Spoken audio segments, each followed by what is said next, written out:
Ideological subversion is the slow process which we call either ideological subversion or active measures, активные мероприятия in the language of the KGB, or psychological warfare. What it basically means is to change the perception of reality of every American to such an extent that despite of the abundance of information, no one is able to come to sensible conclusions in the interests of defending themselves, their families, their community, and their country. It's a great brainwashing process which goes very slow, and it's divided in four basic stages. The first one being demoralization. It takes from 15 to 20 years to demoralize a nation. Why that many years? Because this is the minimum number of years which requires to educate one generation of students in the country of your enemy, exposed to the ideology of the enemy. In other words, Marxism-Leninism ideology is being pumped into the soft heads of at least 3 generations of American students without being challenged or counterbalanced by the basic values of Americanism, American patriotism. The demoralization process in the United States is basically completed already. For the last 25 years, actually it's overfulfilled, because demoralization now reaches such areas where previously not even Comrade Andropov and all his experts would even dream of such a tremendous success. Most of it is done by Americans to Americans, thanks to lack of moral standards. As I mentioned before, exposure to true information does not matter anymore. A person who was demoralized is unable to assess true information. The facts tell nothing to him. Even if I shower him with information, with authentic proof, with documents, with pictures, even if I take him by force to the Soviet Union and show him concentration camp, he will refuse to believe it until he is going to receive a kick in his fat bottom. When a military boot crashes his balls, then he will understand. Welcome back to another episode of Please Call Me Crazy, brought to you by Free People Radio and powered by our favorite sponsor, TireGet.com. That's TireGet.com. You have to buy tires from somebody. You might as well buy them from us and help fund the movement, help support the movement. We believe in your freedom of movement, and that's exactly what the establishment wants to take from you now. I'm your host, Royce White, here in the belly of the beast, Minneapolis, Minnesota. And this is episode 199, fast approaching 200. The day is Wednesday, June 12th, year of our Lord, 2024. As you saw in the cold open there, where we are is not by accident. Where we are is not happenstance. Where we are is not organic. It's manufactured. It's been planned. It is strategic, intentional. And I mean, one would have to really go out of their way to assert that the majority of what we see from the establishment isn't intentional, isn't coordinated, isn't strategic. We certainly see that with the media. And unless you're really in the eye of the storm, I can sense that people still have doubt. And the human spirit is brilliant in a sense that our natural intuition for skepticism, our natural inclination towards skepticism is in many ways supernatural, right? So people do have skepticism about the mainstream media, but they have doubt as to whether they can live without it. And that's a catch-22. That's a paradox. That's a dilemma that mankind faces, that the human species faces, that human civilization faces, that America and American citizens face. We have the natural inclination towards skepticism of authority and by way of authoritative sources, quote unquote. We have skepticism about the media, and we are right to have that skepticism. But we have doubt that we can live without it, that we can survive without it, that we can exist without it. And that's what Yuri is explaining there. Partly there was a Marxist, communist sort of initiative that was set into motion in this country many, many years ago. That's now coming to fruition in a way that its forebears, its forefathers, its ideological, uh, uh, you know, its ideological inventors could have never even dreamed of. However, some of what has developed in the West here in America is nature taking over and sort of supercharging that Marxist Leninist agenda. I mean, we're in a full blown info war, and you can't say that or else you're a conspiracy theorist, which is wild because we've watched with our own eyes the mainstream media lie publicly with no shame whatsoever. And right now they're telling lies about me with no shame whatsoever. And I'm going to play another clip at the end to reiterate, to substantiate my claim about the radical feminist movement or the feminist movement. As a side note, I was informed online that there's a difference between radical feminism and liberal feminism, and the radical feminist, told me, don't get us confused with liberal feminists. They're all radical to me. Okay, so I don't really care if there's a certain classification or designation for these feminists versus these feminists. The overarching theme of feminism in this country and all around the world has gotten out of control. It's gotten out of control, not to say that it's out of the control of men. It's out of the control of itself by any measure of reason and logic. The logic is incoherent. That's what makes the feminist movement out of control. And an example of that is this video or clip I'm going to play for you at the end of the podcast, where a woman who used to work at Cosmopolitan magazine is basically, whistleblowing the cultural propaganda edifice of Cosmopolitan, and she's explaining how the woman who founded Cosmopolitan, who started the Cosmopolitan magazine, and the lifestyle that she espoused for basically having sex to work your way up the social professional ladder, is not the lifestyle that she herself was living at the time where she was promoting it for all these young women all across the country and all around the world. That she was actually married with a child at the time when she and Cosmopolitan became popular. And I mean, that's just one tiny example of how the media has engaged in an info war that is greatly predicated on the division of two genders. And that is the heart, the crux of the political division in this country and all around the world. We're going to divide men and women. Men have been this sort of tyrannical, patriarchal force throughout history, and now women have their chance to not only reach a level of equality, social equality, but to transcend the inherent flaws of men's nature, of man's nature. And we already see the result. I mean, we are watching the result of the rise of the feminist movement. We are seeing the results of the rise of the feminist movement in this country.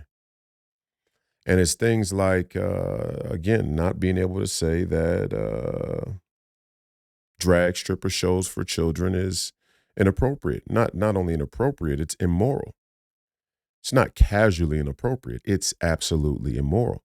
And don't get me mistaken here. I said before, and I'll continue to reiterate, that the crisis of femininity is a failure of masculinity, and that's exactly what I was trying to convey, what I was trying to communicate to David Pakman. It's not all on women. It's the David Pakmans of the world who feel this sense of self-doubt so profound and the need to be approved by women that they're willing to go along with all sorts of beliefs and rhetoric that are completely illogical. Not only are they illogical, they're immoral. Like 1+1=3 is illogic. Um, Taking a little kid to a drag stripper show is immoral. There's a difference. You can have a failure of logic and still be a moral person. Just like you can have a failure of judgment and still be a moral person. These things are possible. But to explicitly look the other way or participate in what is clearly immoral, that's a different story entirely. And that is the Marxist element, the communist element, the progressive element, the globalist element of men in this country and in the West. And so the fight isn't really just between men and women or men who believe in the natural order, in God's natural order, and the progressives and liberals and all these people who believe in a completely different framework, existential framework. It's not just the separation of the division between those two groups. Men are fighting against a group of men. Men like myself are fighting against a group of men like David Pakman who understand completely the political benefit of standing in the gap between us and people who need better information, who need more truth. They're standing in that gap intentionally. And they're telling women, hey, this is all for your benefit. And meanwhile, they're giving cosmopolitans, circulating cosmopolitans all around the world because it's what? If for profit? It's not just for profit. And that's what Yuri's trying to explain there in the beginning, is where we see the coincidence of corporate, corporate norms or markets or late capitalism, where we see those things as or some of these cultural wedge issues as a natural occurrence of late capitalism or corporatism. What he's saying is that no, you got it wrong. These things are a part of an agenda that is meant to subvert America ideologically. And now us as freedom-loving American citizens have to comb through our institutions, the institutions that govern over us, and ask ourselves, is the result, is the product of those institutions in on it or ignorant to it? Not an easy task. But we can draw some clear lines. A clear line is that the media has no shame in lying to you.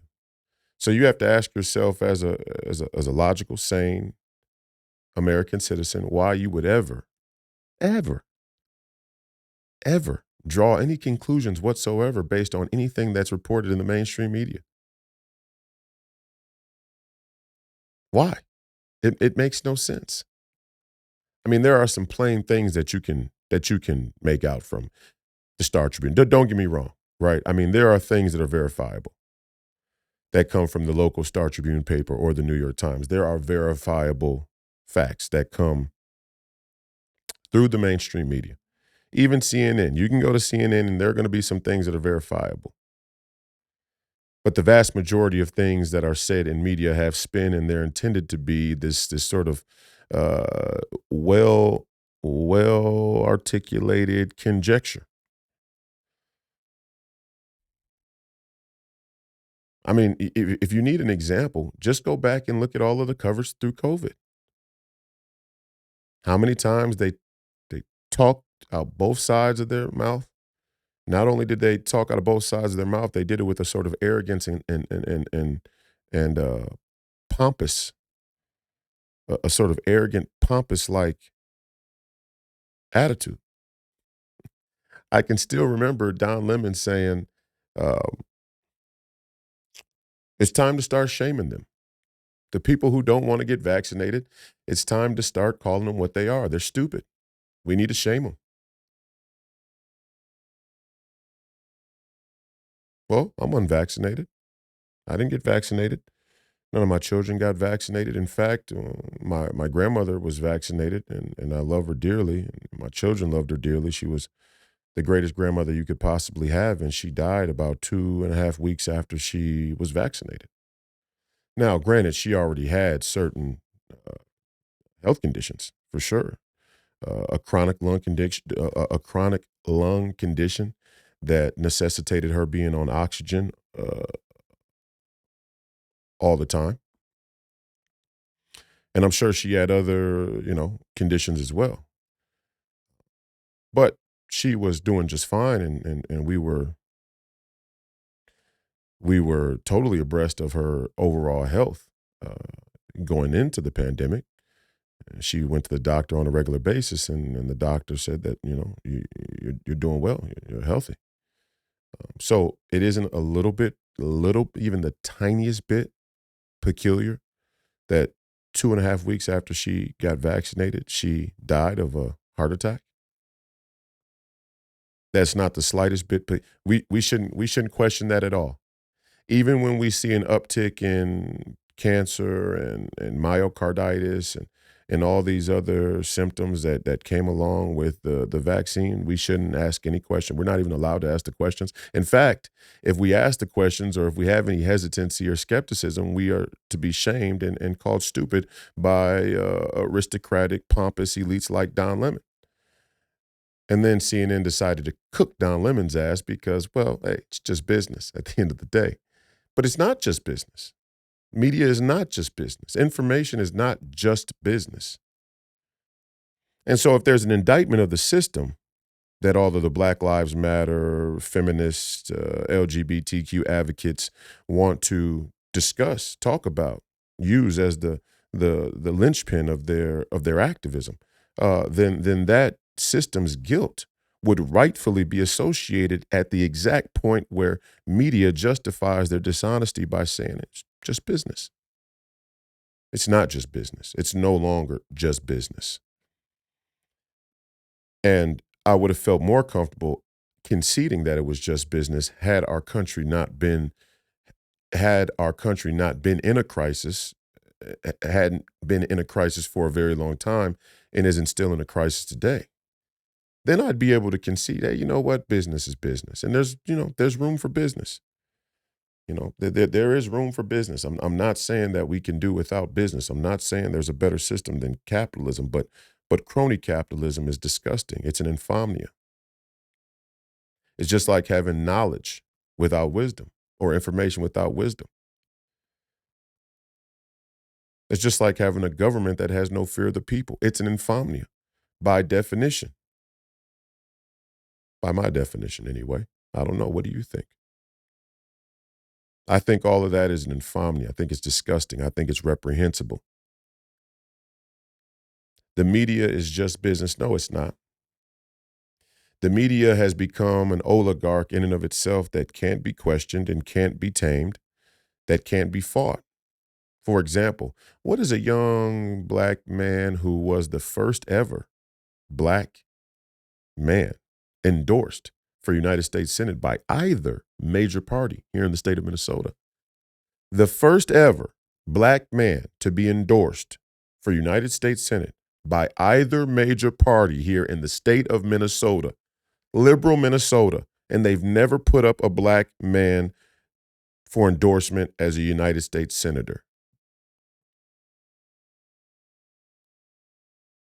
Never once. That would include the Democrats. But the Republicans are all racist. Now, I can even see why the Republicans have yet to put up a black man as endorsed candidate for United States Senate because there's so few and far between black men that even would be associated with the Republican Party, let alone run as a candidate in a statewide election. So the Republicans kind of have a built-in excuse on the matter. But the Democrats, on the other hand, they have just by some coincidence never really voted for a black man to go represent them in the United States Senate. You can be attorney general, but you can't be a United States senator. I mean, do you think that's a coincidence? And that's not even my point. My point is that the mainstream media has yet to even mention that. You go look at Wikipedia, and Wikipedia is fast to the punch, right? Authoritative sources. They got the Wikipedia updating on an ongoing basis, and every authoritative source that they use to submit information has the same spin on it as the mainstream media that we all know is full of shit. But you can add a little bit of your own in there as well. I dare anybody, I challenge anybody who is on Wikipedia to go into Wikipedia and make mention of me being the first black man to be endorsed for United States Senate by either major party in the state of Minnesota, and you watch how fast they revert those changes. And again, to go back to the cold open, what it tells you, what it shows you, what it proves is that the information, the mainstream media is the central source of ideological subversion, and it has nothing to do with the identity politics groups they purport to be trying to help. Because at any given moment, they are willing to contradict the principle of their own political activism.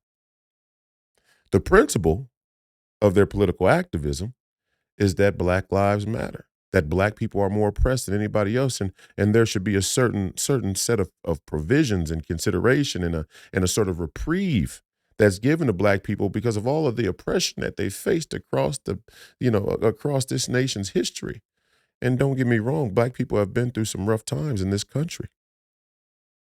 Much of it due to Democrats and their policy. And I'm not just talking about recently or currently in America. I'm talking about throughout American history, like Jim Crow and KKK and the fight to maintain slavery. And you could tell me these party switch stories all you want to, but for those of us who understand politics for real, we know that the uniparty can always flip one side to the other. Because what's the difference? Right?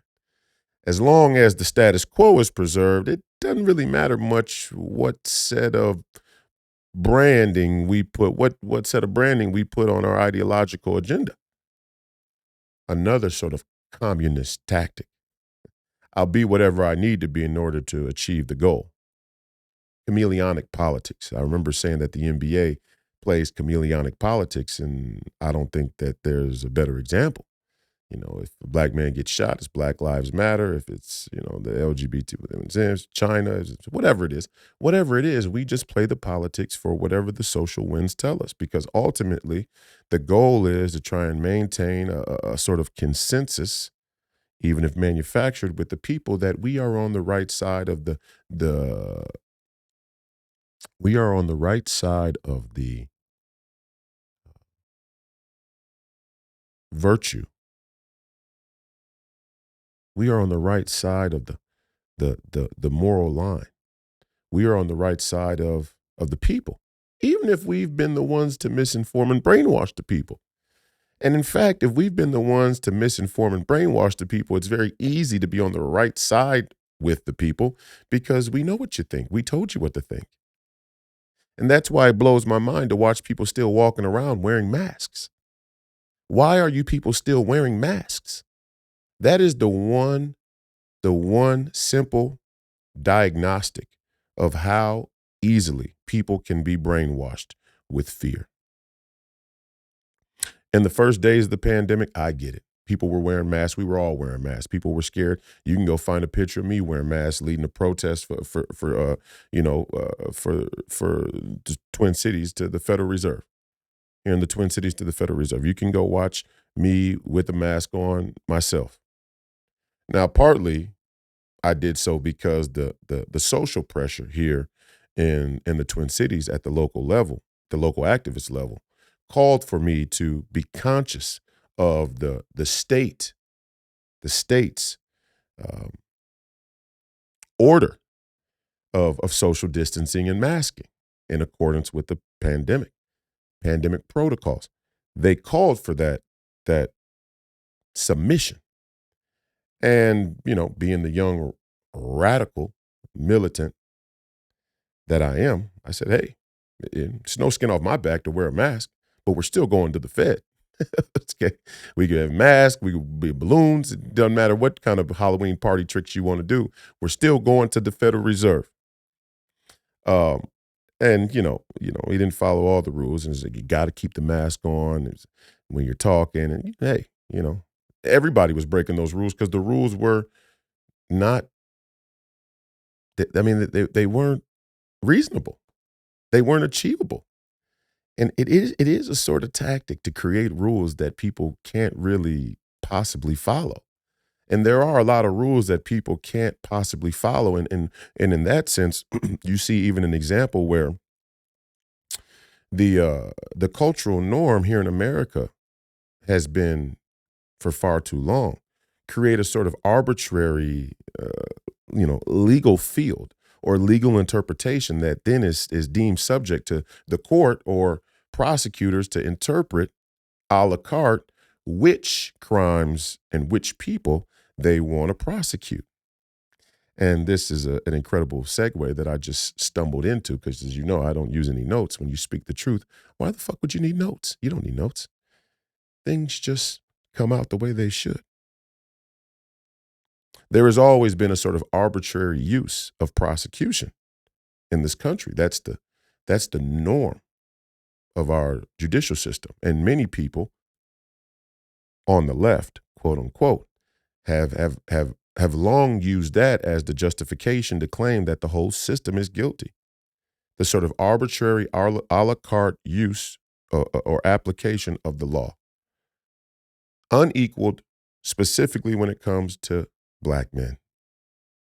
And oh, do we have a discovery here? Right here in the belly of the beast. I mean, when politics strike home, when politics hit home, the way they have in this situation, I can't help but feel like it's Providence. Honestly, I mean, I just can't help but feel like this is providential.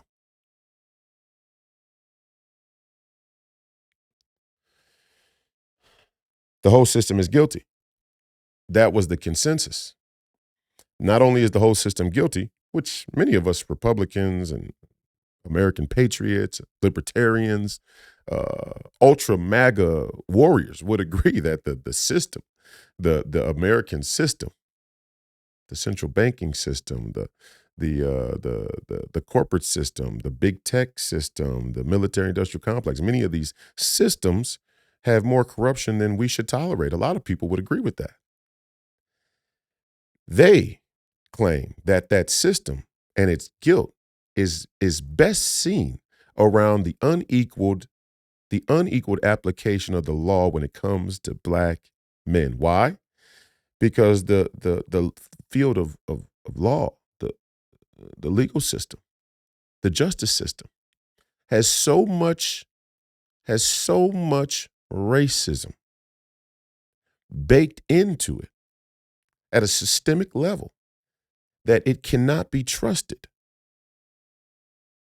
It cannot be trusted to rule justly when it comes to Black people. Now, tell me if I'm mistaken. If you're a leftist out there and you're watching the podcast, David Pakman, any of these, detractors, any of these, critics, just tell me, am I lying? Tell me, am I lying? First of all, if you say I'm lying, you can go fuck yourself because you're doing one of those "don't believe you're lying" eyes tricks, which is almost, which is almost more disgusting than the initial proposition itself. Don't believe your lying eyes. Well, I was there. I grew up in the Black community. David Pakman, claims to be a Jewish immigrant from Argentina, which means that he's not a white liberal. Well, Royce, I've always been a Black man, and I always lived in the Black community. So I know what the conventional wisdom is in the black community. I know what the political thinking is in the black community. I know what the political thinking is around the black community, mostly in the schools that teach the black community, but sometimes, oftentimes, don't live in the black community. I'm very familiar with it. And I know for a fact that the conventional wisdom is that the justice system in America has always been unable to equally apply the law when it comes to black men because of the racism that's baked into the system. When contradiction hits home, you have to bear witness. And I've been paying a lot of attention to this story developing about this young kid who was punched at Hopkins High School. If you don't know, my alma mater is Hopkins High School. It's where I graduated. And I help a lot at the school. I help coach at the school. Uh, my former high school team and my former high school coach, who I love dearly, like family. And it's been a great, great reward to spend time with young men who are trying to navigate what it means to be young men through the prism of sports. It's one of my life's greatest joys. And there was even a day after practice one morning where a kid had climbed up on the rail of the track that goes around the basketball courts. And you're familiar with traditional gymnasiums or auxiliary gyms, and you know there often is a track that's up a story or two, up a level or two, and it goes around the basketball courts. Well, on this morning, a kid had climbed up on that railing and was going to jump, which would have been devastating to all the people who were there to witness it. I mean, obviously, it would have injured the kid. And that would have been terrible as well. And the people who were there to witness it would have been traumatized for sure. And most likely, the kid wasn't going to be able to achieve suicide from such a short fall, although he probably would have been severely injured and quite possibly paralyzed, which would have been even more traumatic for people who were there to see it. The point is, we were able to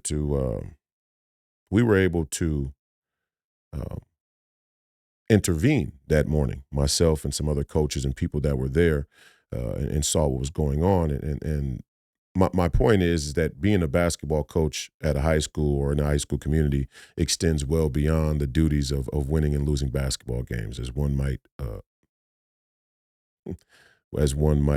assume. So I spend a lot of time close to the high school and people who work at the school and the young kids who go to the school. And this story that has now hit the mainstream media at the same time, the exact same time that they try to paint me out to be a homophobe and transphobe, in the exact same mainstream media, from some of the exact same outlets at that exact same time.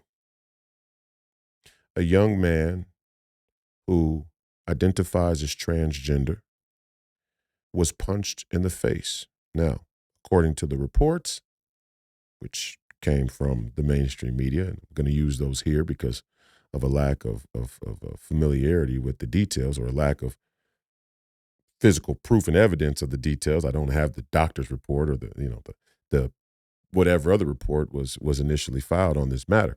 But the reports say that the kid was punched and that his jaw was broken in two places, and one of his teeth were knocked out. Couple of his teeth were knocked out, possibly. So the mainstream media is trying to call this a hate crime. Not only are they trying to call this a hate crime, but they identified the young man who punched the kid as a cisgender man without knowing. They just assumed that he's a cisgender man, that he's a cisgender boy. And as we go through this story, you're going to see once again how an ideology not rooted in logic and reason will start to collapse under the weight of scrutiny. The young man who they claim used a homophobic slur before punching the kid, they assume is a cisgender kid, as though members of the LGBTQ community aren't capable of using slurs against each other, which is ridiculous. Just like women use what they would deem as, gender-based slurs or insults towards one another. Men, we do it to one another. I'm not sure why. Black people, we do it to one another. White folks, they call each other cracker and redneck. Everybody can sort of disrespect and slur and insult within their own demographic. We've seen it, we've heard it, we've all experienced it in some form or fashion. So I don't know why that seems so far-fetched, but it doesn't fit the narrative. The narrative needs to be that this cisgender high school kid is bullying this transgender high school kid. And that means this kid must be cisgender. It's the narrative. The story gets better as I track the comments and I listen to the rhetoric in the community. You find that the LGBTQ community has called for the principal, who is a black woman, to be fired. They've called for her to be suspended. They've called for her to be reprimanded. They've called for her to be, I don't know, excommunicado, to become excommunicado, persona non grata. I thought the black women were the most marginalized group in the hierarchy of identity politics. I thought that black women had a special place in the heart of these progressive and leftist Democrats. I thought that black women were the class that needed the most protection because they are the most unheard and unspoken for. But the story gets better. I mean, they don't stop there.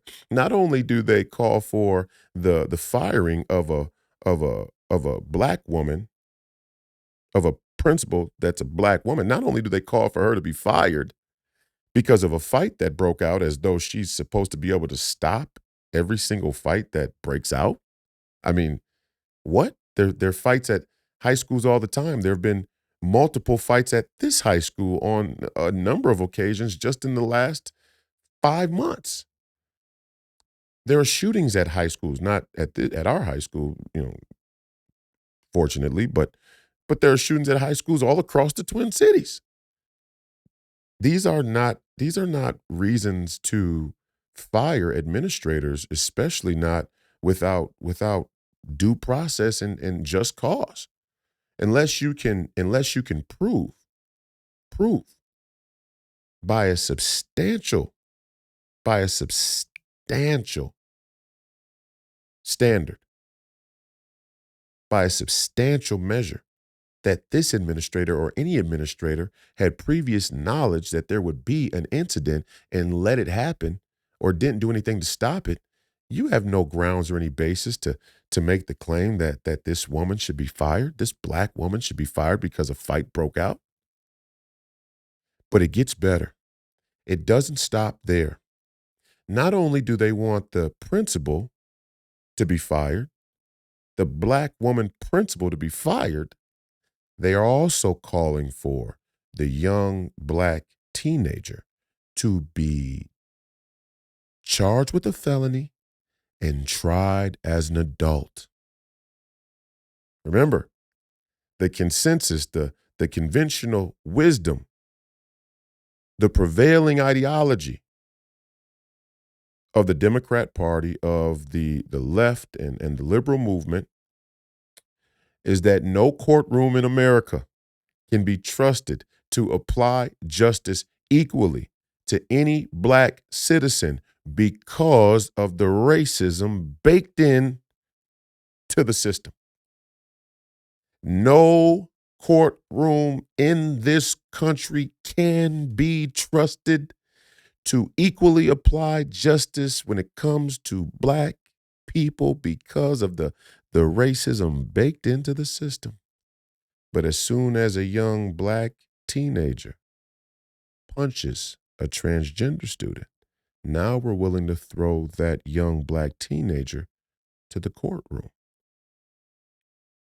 to the guilty system, to the racist judges and prosecutors. And I'm not saying they're racist. And I'm not saying that the system is completely guilty. I'm not saying any of that. I'm only repeating what they say. I'm only repeating the tenets of their political platform. And it shows the duplicity. It shows the contradiction. It shows the illogic. It shows the lack of reason. It shows the lack of ideological consistency. And they think nothing of it. They think they're completely justified. And this is what postmodern Marxist communism is meant to do. This is how you demoralize and destabilize a country. You make the cultural norm ideological incoherence. You make the norm ideological incoherence. And hey, they'll call me crazy and stupid. I'm an idiot. I'm a moron. I'm a moron. Doesn't matter how educated you are. Doesn't matter what words you use. I could use 3-letter words, 4-letter words, or I could use 15-letter words. Doesn't matter. I'm still a moron. And that young black man, that young black boy, that black teenager who punched the transgender kid in the mouth, he's just a criminal. And the black woman who's a principal, she's just incompetent. You're starting to catch on to the pattern here.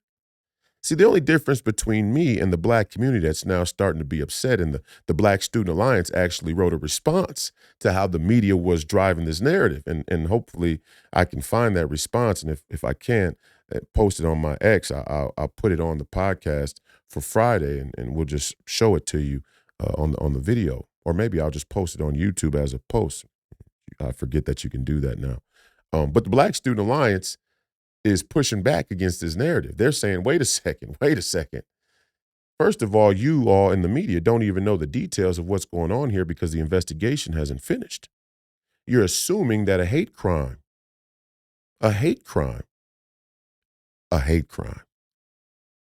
was done against a student when there's no proof or evidence. And isn't that going to start to be the way of things? Where due process no longer exists, where the presumption of innocence no longer exists, where investigations aren't even needed, where we assume guilt based on politics. These are your leaders. These are the people who claim to want freedom for you, who claim to be fighting in the interest of your prosperity and well-being, who claim to want justice. They claim to want justice. They proudly describe themselves as social justice warriors. And you go to their bio, and there's always a rainbow flag or a trans flag or the BLM fist or a women's reproductive rights icon, or there's always a little planet for the climate, or there's always a black flag with a skull on it to sort of represent this revolutionary Marxist kind of Antifa worldview. I mean, it's always the same. Or there's just a guy who's, halfway in his profile picture, and then his banner there has a cat in it, or 3 cats or something strange like that. It's always the same guy. And, lately, I told my mother the other day, lately I'm starting to look out at the world and just wonder. I mean, I got to be honest.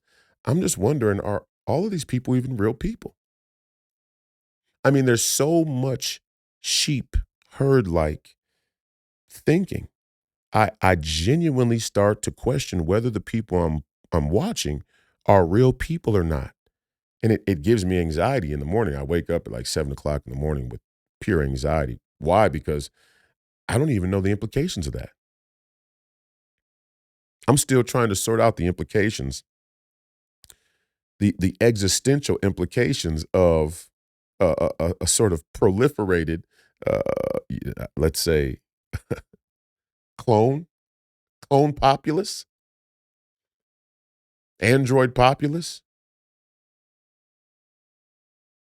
simulated populace. And I'm not a fan of the simulation theory, at all. I think at the highest level, when you start to approach some of these technological futurists, sort of scientific revolution, dogmatic diehards, you start to rub right against the heresy that you know has been crushing this country in the West for a long time. And the scientific revolution and the scientific method and the sort of idea that secular humanism is better than faith and God is at the helm of the decay in the West. So I don't even know the implications. It gives me anxiety, but I do start to have that thought on an ongoing basis. Now, I know social media, there's an easy answer. Some of these accounts aren't real. Some of these accounts are fake. They are bots. They are people who are paid to respond online, create the perception of a consensus. But some of the things that they espouse are just so ridiculous. Again, I think to myself, if there is a real person there, I don't know if that's a real person.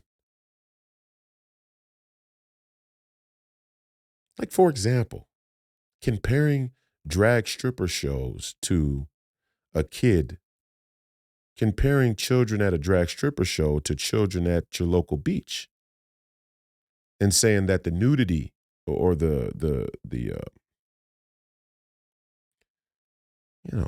bathing suits, the cleavage at beaches, your local beaches, is equal to or greater than what you see at a drag strip show. And first of all, it's just completely and utterly dishonest on its face from the outset. There is no equivalency between you voluntarily taking your child to a drag strip show where grown men are cosplaying their sexual fetishes and going to a local beach where you have no control over the people who publicly access those places. And just, you know, just being frank, I've been to a lot of beaches.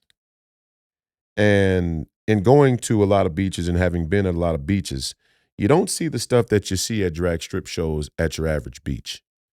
You may see, kind of a skimpy thong type bathing suit bikini. You may see a bikini that doesn't have a lot going on here in the breast area. May show a little bit more boobs than your average bathing suit. But for the most part, people are pretty conservative when it comes to being at the beach. I mean, not a whole lot of nude beaches, and you'll find a bunch of kids there. And if you do happen to find children at a nude beach, you might expect that those are probably the same parents that are bringing their children to the drag strip shows.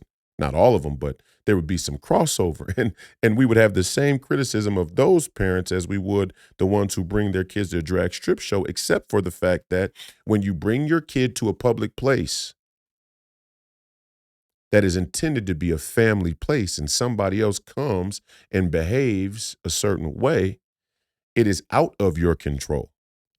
When you voluntarily bring your child to a place that is explicitly for men to cosplay their sexual fetishes in the nude, that's a different deal. To even make the equivalency is borderline retarded. And there are people who are making that equivalency. And I've seen it online now the last week multiple times. Now, it might be the same person typing it multiple times. Hey, maybe they got a group. Maybe there's a whole company, a whole activist company that's just intended to reaffirm these cultural norms across social media to make us think it's becoming the new norm. And really, it's a small cohort of people. That's possible. Hey, that wouldn't even shock me. That actually wouldn't shock me. Would it shock you to find that there was some think tank or some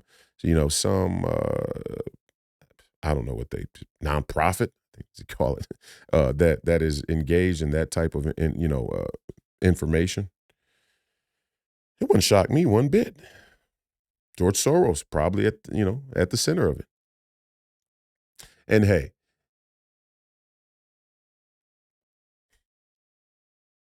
if the court system can't be trusted to apply justice equally when it comes to black people, what better to do than to put a Hungarian Jew who actually worked for the Nazis when he was younger in a position where he has, let's say, a sort of economic authority and power over the district attorneys all across the country, a certain number of district attorneys all across the country. I'm sure that's going to bode very well for the young black men in this country, won't it?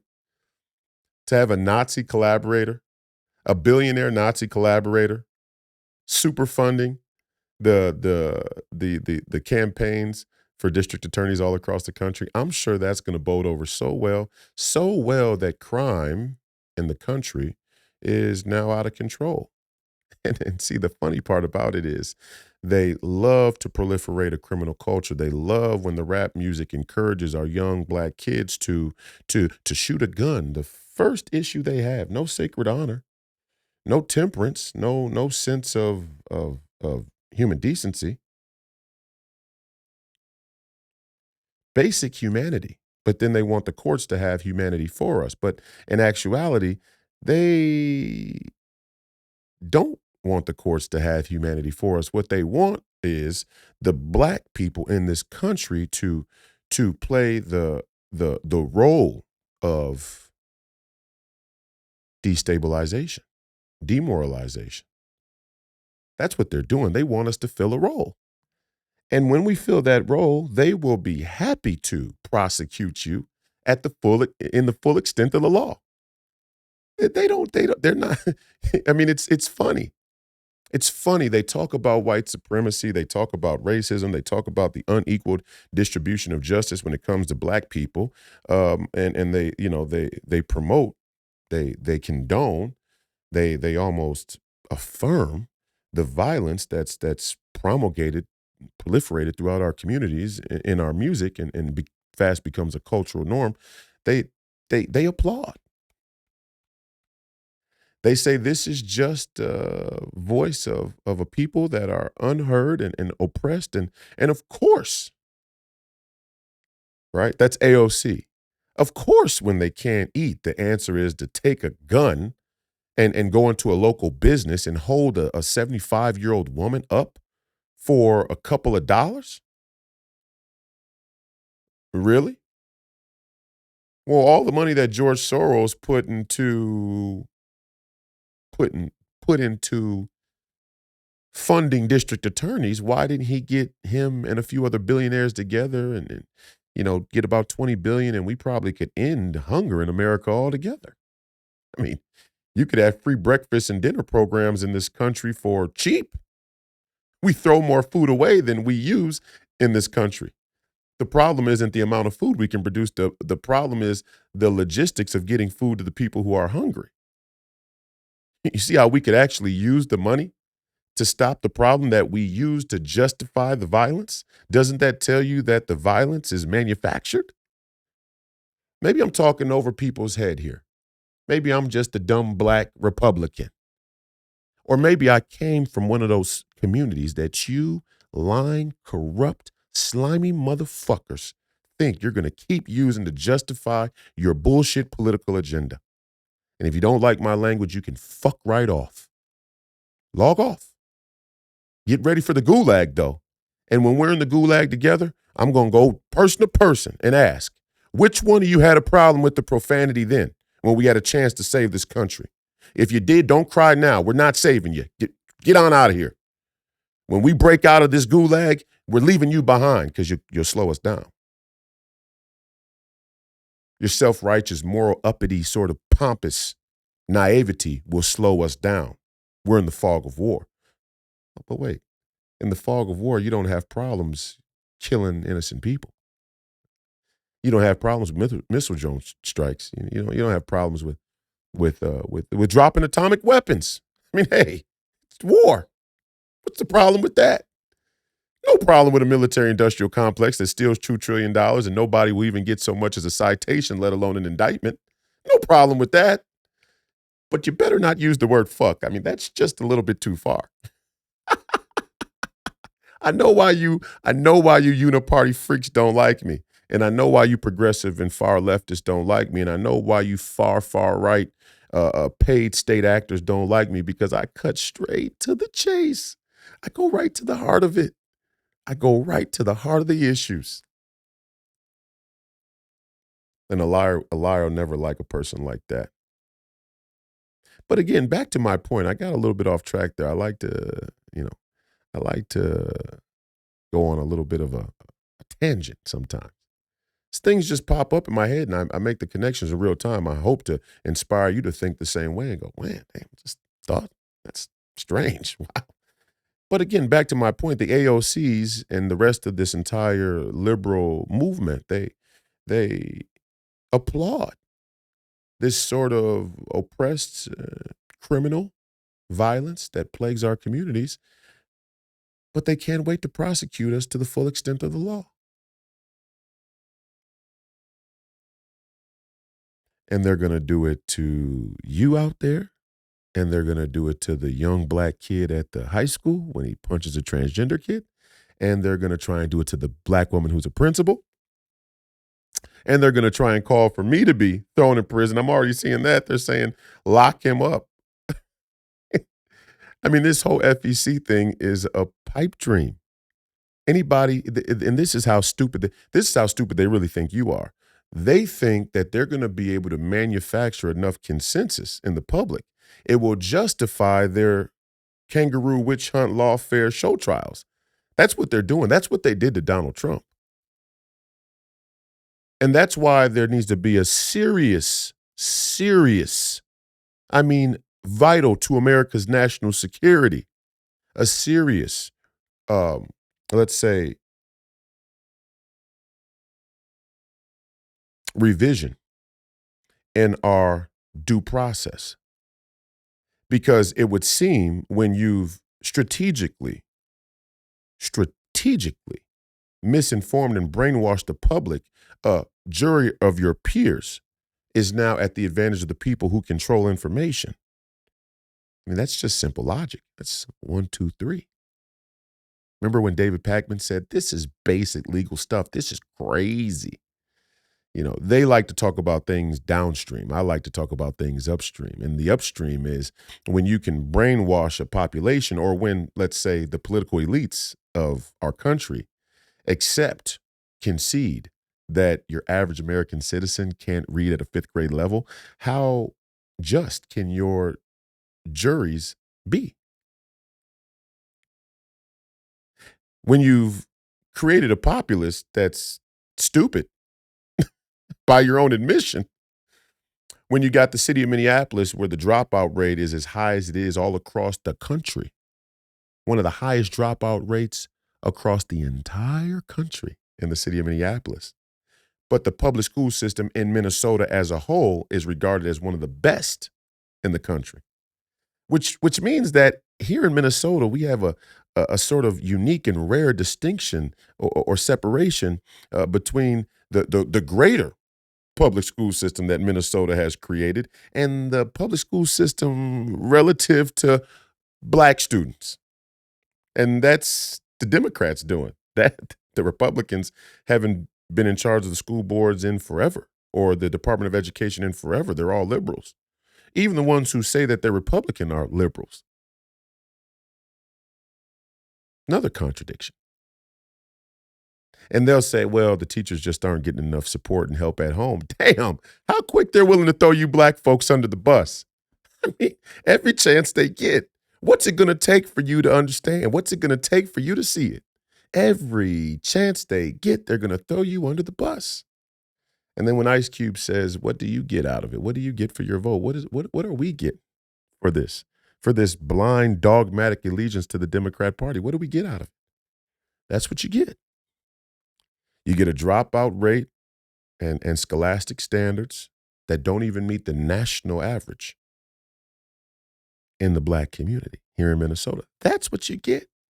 You get schools who fail your children. That's what you get. You get a young black man who you all say can't be trusted in the court system because of, inherent white supremacy. You get him thrown to the wolves as soon as he punches a transgender kid. We don't know what the transgender kid did. We don't know if he's a bully. We just assume that no transgender kid could be a bully because that would go against the whole narrative. You get a black woman who's as, I don't know, educated as you possibly could find in the public school system, and you get your LGBTQ activists and advocates to call for her to be fired for something that she obviously cannot control. That's what you all get. You get the first black man ever endorsed by either major party to represent you in the United States Senate, smeared across the media with very little factual evidence to back it up, sensationalized, taken out of context to paint me as a criminal. I mean, because civil debts are legal issues equal and greater to real criminal behavior. You all out there then, I mean, how long before you become criminals? If back child support is seen as criminal in our common culture, how soon until they designate you all as criminals? How soon until all of you who have back child support that don't want to take a vaccine are now being hauled into court at a disproportionate rate when it comes to your family court status? How long until all of you who don't want to affirm that a young boy could chop his genitals off and then suddenly become a girl, how long until you're hauled into the family court disproportionately? How long until you decide to vote Republican in the interest of your own American citizenship and well-being? How long until that'll be the reason you're getting hauled into the family court at a disproportional rate? How long? It's happening right now. You need wait no longer. It's happening. Oh, it's happening right now before your very eyes. And I just gave you all the examples. How many more do you need? How many more examples do you black people need? You should be running from the Democrat Party. And listen, I'm not saying the Republican Party is that much better, but there is a fundamental distinction. See, the fundamental distinction between Republicans and Democrats, at least when you're talking to real Republicans versus Democrats, is the Republican Party has always maintained limited government. And for all you Republicans across the country who are having issues, I get all these calls, how do we message to the black community? Number one, you've never been in the black community, and I understand that. You're scared because Sean Hannity tells you if you go to the black community, you're likely to get shot and killed. Well, you're probably more likely to get shot and killed, but you're not likely by any stretch of the imagination. Crime is still a small subset, a small yet tragic and disgusting subset of American culture and life. But I get it. You're scared. That's why when you see me leading a protest down there in the belly of the beast, you judge versus applaud. See, but when I was doing the protest, notice how the left, the communists, they applauded rather than judged. See, because they understand the game of politics. The game of politics are mostly decided. The game of politics is mostly decided by those who show up. And when George Floyd died and the entire world had a camera on Minneapolis and Minnesota, there were people who showed up and there were people who didn't. And in addition to the mainstream media not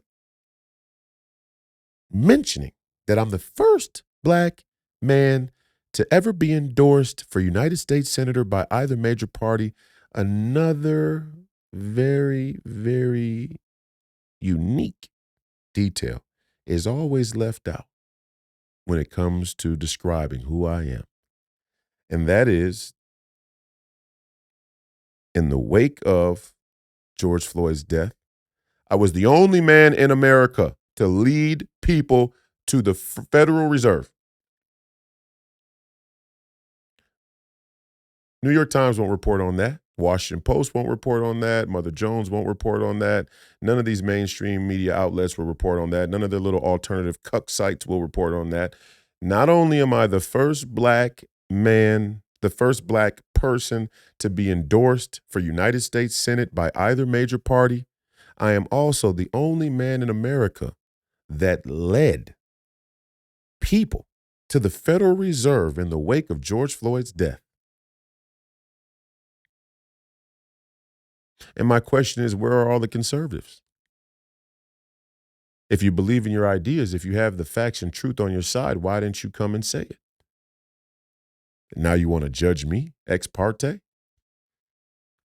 You want to go back retroactively and judge me for bringing people that you want to convey the truth to the place where they should be, to understand the institutions that are preserving a corrupt status quo? You want to judge me? Go fuck yourself. And see, that's why I'm perfect for this.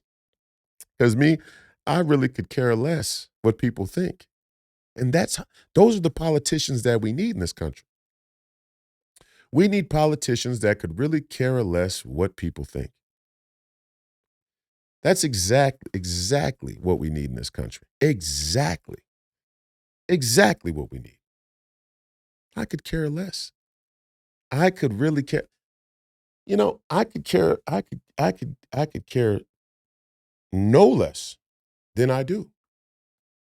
I couldn't care less. Because I know the truth. The truth is that we're going to have to go into the inner cities. We're going to have to go in the belly of beasts. We're going to have to go to places where people have been casually brainwashed by the mainstream media industrial complex. We're going to have to go talk to these people about the truth in whatever shape and form that takes. But before I hear criticism of people who won't go or who weren't there, you're going to have to show me what you've been working on. You're going to have to show me what you've been up to, what you've been involved in. You're going to have to show me what you've done lately. In the wake of George Floyd's death, I was the only man in America to lead protests at the Federal Reserve. You show me your resume. Tom Hauser of local KSTP says, you have the most unusual resume of any political candidate I think I've seen. Well, why? Because I'm black? It's pretty unusual. Here in Minnesota, me being black is pretty, is that what he meant? I don't know. Obviously can't say that on the news, but that certainly would fit the description of unusual. But actually, when you move past that, the petty identity politics that they want to play when they want to play, and then overlook when they want to overlook, once you get past that, my political resume is probably as righteous, as proper as you could possibly find. Because there is no bigger scam than the way the money works.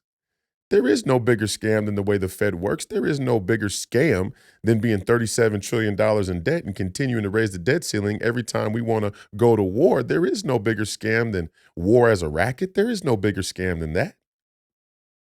So me taking people, American citizens, to the front door of the Federal Reserve is probably the only political resume I need. Don't get no bigger than that. Don't get no more real than that. Doesn't strike at the heart of the issues any more than that.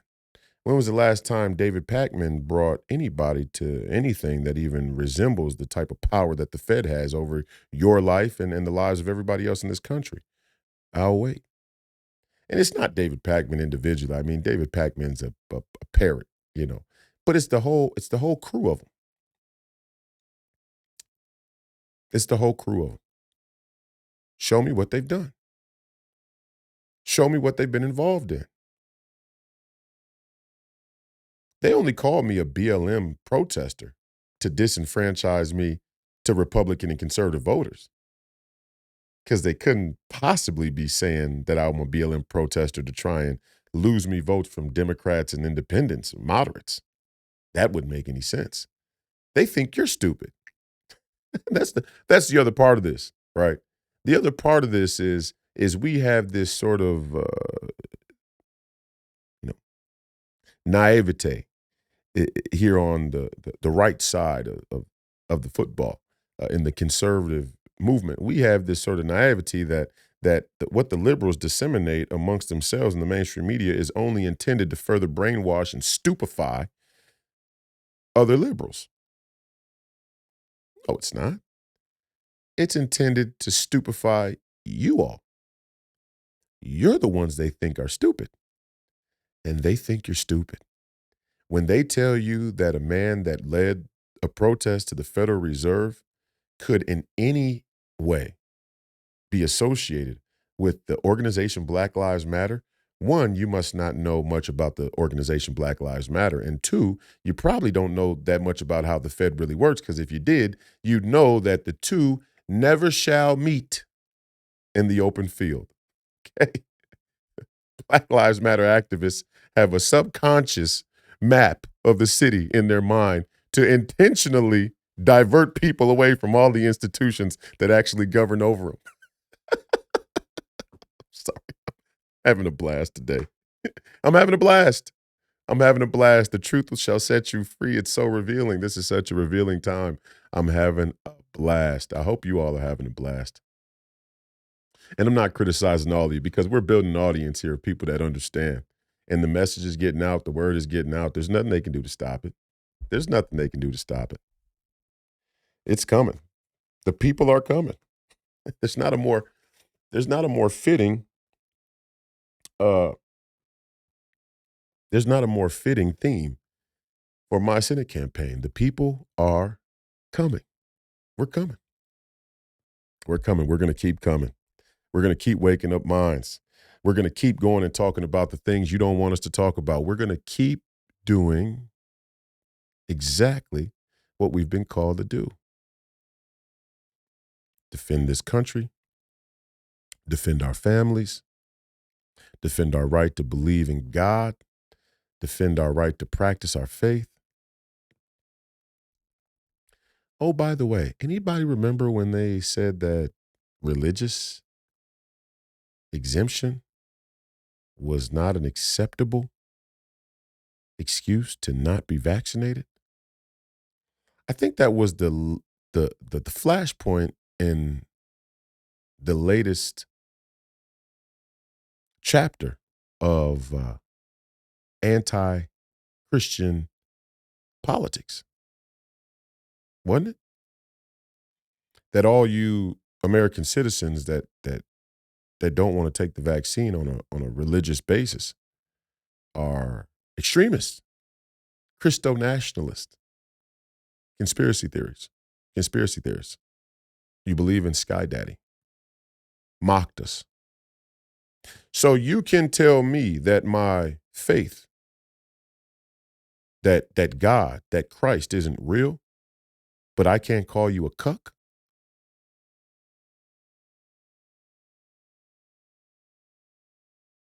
You can tell all of us that our faith and our religion isn't real. Our faith isn't real, but you can call me a cuck, and guess what? Your neocon Republican stalwarts, three of which just endorsed my primary opponent, against the wishes and will of the Republican Party delegates, which under any other circumstances, they most often go along with the endorsement, which is often due to the fact that they can use the machine to manufacture the vote of the delegates and get the desired result they want out of the endorsement process. As soon as they don't get that result, now they gotta they gotta go against the principle. You see how Democrat they really are. Well, three of them: Norm Coleman, who actually was a Democrat; Tim Pawlenty, who's as moderate as you could possibly find; and Rudy Boschwitz, who is another establishment sort of fixture in Minnesota politics. All three of them endorse my Republican Party opponent. And all three of them share a distinct quality.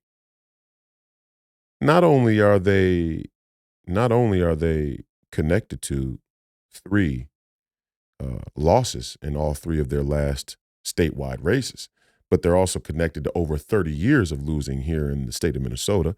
And just so happens that the one person in the country that has sort of revitalized a surge of Republican activism and involvement is the one guy not one of them support.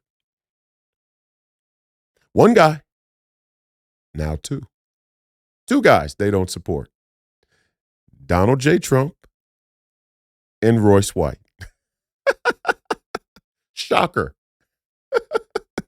Shocker. Norm Coleman, Tim Pawlenty, and Rudy Boschwitz don't support Donald Trump. Shocker. Norm Coleman said he'd never vote for Donald Trump. Hasn't endorsed Donald Trump since.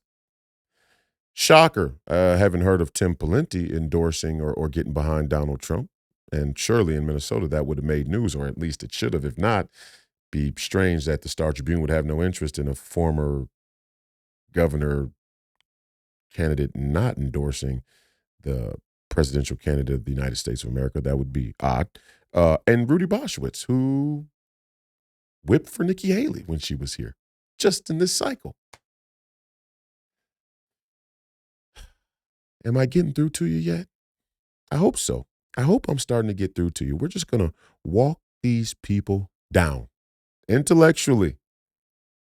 Politically and intellectually, we're just going to start to walk these people down into a corner.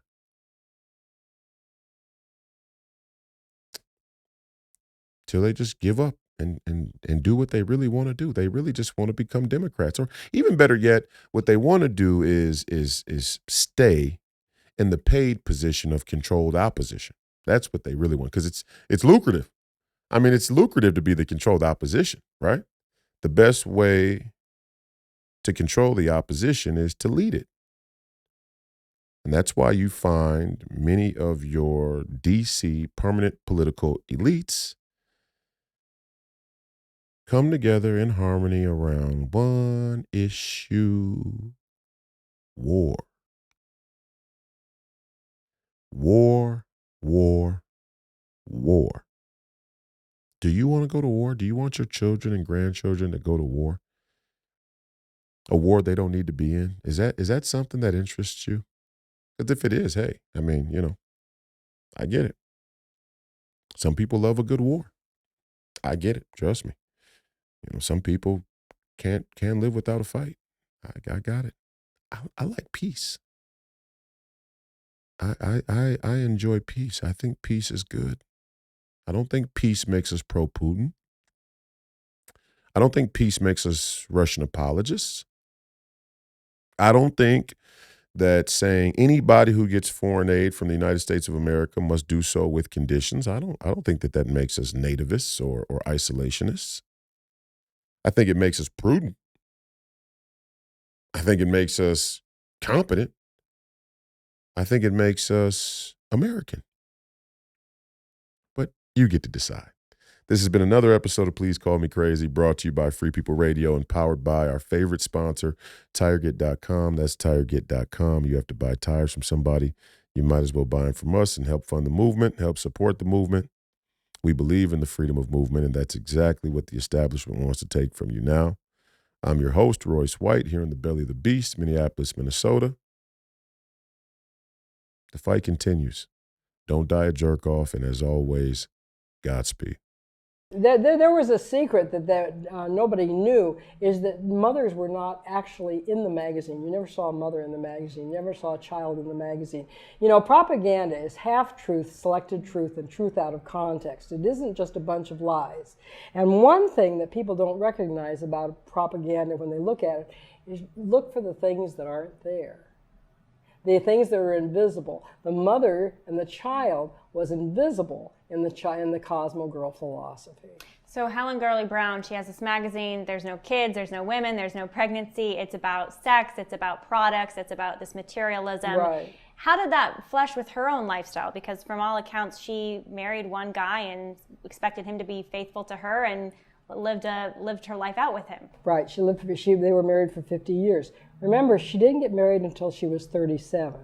And Helen said that this was the way she had lived in the beginning. This is how she got so far ahead. She urged young women to sleep their way to the top. Sleep with the boss if he's a married man. And she said, it's good to sleep with a married man. Women sleeping with her married husband. So that was more other people different. That was should different. live that lifestyle. That's not her, right. not her and her family. Not her family, not her husband, especially not her husband.